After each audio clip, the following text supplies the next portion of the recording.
हम बहुत खुश होते हैं कि हम चांद पे पहुंच गए हैं, लेकिन उसका क्या फ़ायदा जब हमारे देश की बहू बेटियां शाम के 6 बजे के बाद घर से बाहर नहीं निकल सकती। हमारे देश की महिलाएं फाइटर जेट उड़ाती हैं, एरोप्लेन उड़ाती हैं, लेकिन ये आपको ही पता है कि शाम के 6 बजे के बाद उन्हें घर से बाहर निकलने के लिए सुरक्षा दी जाती है। उनके साथ कोई ना कोई ज़रूर जाता है कि चलो मैं तुम्हें सुरक्षा देता हूँ। नमस्कार, मैं अपने YouTube चैनल सिरपेश डेयरी में आप सभी का स्वागत करता हूँ। हमारे देश में महिलाओं के ऊपर हर घंटे कोई ना कोई एक वायलेंस हो रहा है, और ये वायलेंस बाहर के लोगों से ज़्यादा घर के लोग करते हैं। ऐसा इसलिए है क्योंकि हम महिलाओं को कमज़ोर समझते हैं, लड़कियों को कमज़ोर समझते हैं, और ये शुरू से ऐसा है। जब बचपन से ही हम किसी लड़के और लड़की का परवरिश करते हैं तो उसके अंदर ये बात डाल देते हैं कि वो लड़का है और ये लड़की है। इसके वजह से आज ये दिन देखना पड़ता है, वरना ये दिन देखना नहीं पड़ता। एक किसी भी परिवार की दो बच्चे हैं, जिसे किसी एक लड़का और किसी का एक लड़की है, तो उसमें दोनों में वो कहेगा कि नहीं, मैं भेदभाव नहीं करता हूँ, लेकिन वो भेदभाव करता है। लड़का को जब पैदा हुआ तो अब उसे लड़की के कपड़े पहना दो तो कपड़े देख करके दूसरे वह क्या बोलेंगे, हाँ कैसे लड़की का कपड़ा पहना दिया तूने उसे, ठीक है। वहीं अगर लड़की को लड़का का कपड़ा पहना दो तो सब बोलेंगे देखो लड़की किसे लड़के की तरह दिख रही है, यानी कि वो ताकतवर दिख रही है, उसकी स्ट्रेंथ है, यानी लड़का ताकतवर है। ऐसा हम शुरू से कह रहे हैं। जब लड़की थोड़ी बड़ी होती है तो उसे खेलने के लिए हम क्या देते हैं, लड़की वाली गेम, घर घर खेलो, चूल्हा चौका वाला गैस वाला जो आता है गेम वो खेलो, उसी तरह के हम खिलौने ला करके देते हैं। और लड़के को कहते हैं कि लो कंप्यूटर में खेलो गेम, गन पकड़ा देते हैं, क्रिकेट बैट पकड़ा देते हैं, तुम ये खेलो, लड़कों वाले गेम खेलो। इससे उस लड़की के मन में क्या आता है कि क्या सच में वो जो गेम है वो लड़कों के लिए है, और इससे उसके मन में एक डर बना रहता है। कहीं ना कहीं वो अपने आप को असुरक्षित महसूस करने लगती है। जब वो थोड़ी और बड़ी होती है, जब वो स्कूल जाने लगती है, तो उसे आने जाने के लिए उसके साथ में एक सुरक्षा के लिए एक कोई भी इंसान को दे दिया जाता है, चाहे उसके माँ बाप हो, चाहे चाचा चाची हो, या कोई भी, उसके एक इंसान को दे दिया जाता है कि वो जाए, उसके साथ जाए और उसके साथ आए। वहीं लड़कों के लिए ये नहीं होता है, क्योंकि वो लड़का है, वो कहीं भी जा सकता है, कहीं भी आ सकता है। वहीं जब लड़की और बड़ी हो जाती है तो उसे जब स्कूल कॉलेज जाना होता है दिन में तो वो अकेले जा सकती है, और शाम में 6 बजे के बाद जब उसे घर से बाहर निकलना होता है तो एक 5 साल के बच्चे को भी क्यों ना हो उसके पीछे लगा देते हैं।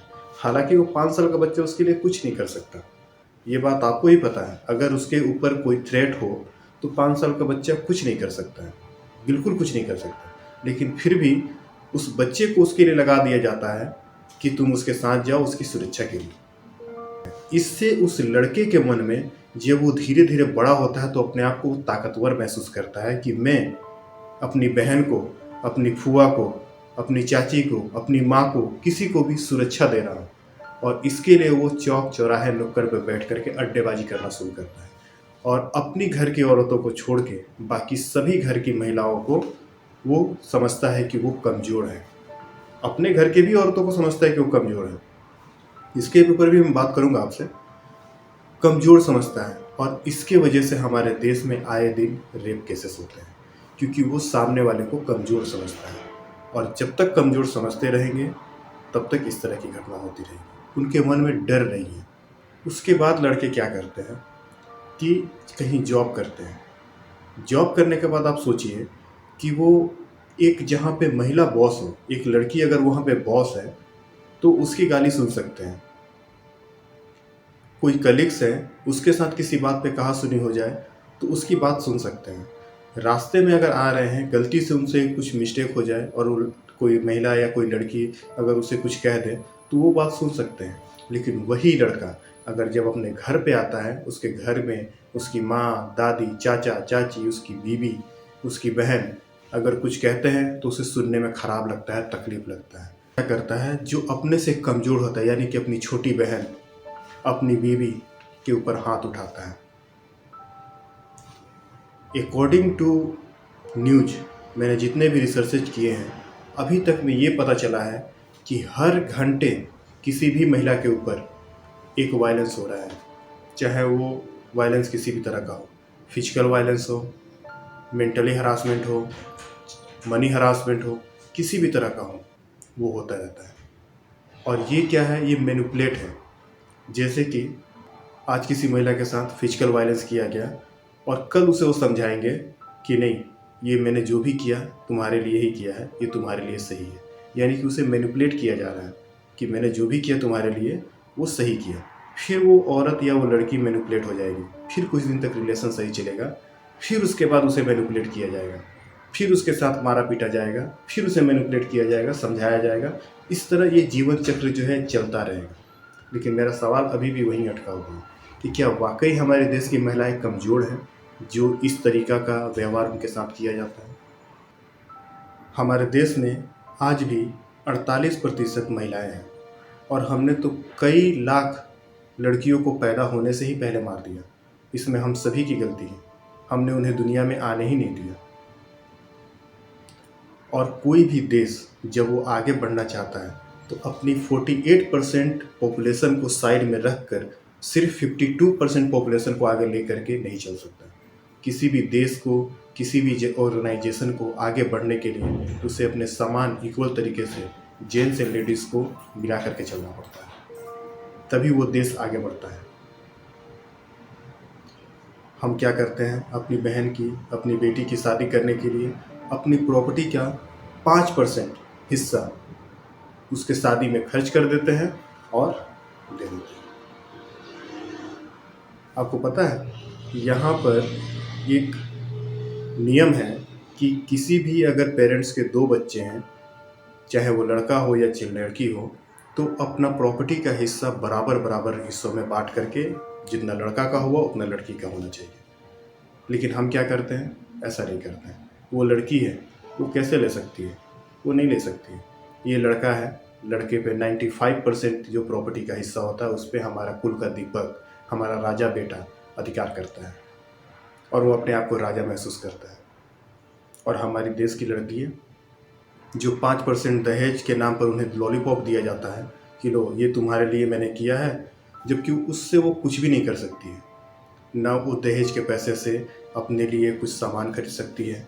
वो छोड़िए, अगर उसे अपनी मर्जी से उस दहेज के पैसे से अगर गाड़ी भी खरीदना हुआ, गाड़ी छोड़िए, अगर एक कोई ज्वेलरी भी खरीदना हुआ, चाहे उसकी कीमत 10,000 क्यों ना हो, तो वो नहीं खरीद सकती। तो किस बात का प्रॉपर्टी दिया आपने अपनी बेटी को? दिया? नहीं दिया। यहाँ जो बीड़ी भी उधारी मांग के पीता है, उसे भी अपने साम्राज्य को चलाने के लिए एक वंशज की आवश्यकता होती है। और वो वंशज कौन होता है? एक लड़का। मतलब आप सोच सकते हैं ना कि उसकी ज़िंदगी बीड़ी भी उधारी मांग के चल रही है कि भाई मुझे बीड़ी दे दे पीने के लिए। उसके पास भी अरबों खरबों का पैसा पड़ा है और वो भी लड़की नहीं चाहता है, सिर्फ लड़का चाहता है। तो हम सोचिए कि समाज के किस स्तर पे रह रहे हैं, किस स्तर पे जी रहे हैं। मैं ऐसा नहीं कह रहा हूँ कि लड़के गलत हैं। अगर ऐसा रहता कि सारे पावरफुल लोग जो है वो एक दूसरे पे शासन कर रहे होते तो इस सारे दुनिया पे सिर्फ पहलवानों का राज होता, लेकिन ऐसा नहीं है। लेकिन हम जिस कंडीशन पे, जिस माहौल में रहते हैं, वहाँ का तो यही व्यवहार लग रहा है कि जो ताकतवर है वही राज शासन करेगा। इसी के वजह से हमारे देश में आए दिन रेप केस, महिलाओं के ऊपर अत्याचार, सरकार ने बहुत सारे कानून बना रखे हैं महिलाओं को बचाव के लिए। लेकिन मैं सरकार से पूछना चाहता हूँ, क्या सच में आपने महिलाओं को बचाया? नहीं बचाया। मेरा सवाल अभी भी वहीं पे अटका है कि क्या सच में हम अपनी बहन बेटियों को सुरक्षित महसूस करवाते हैं?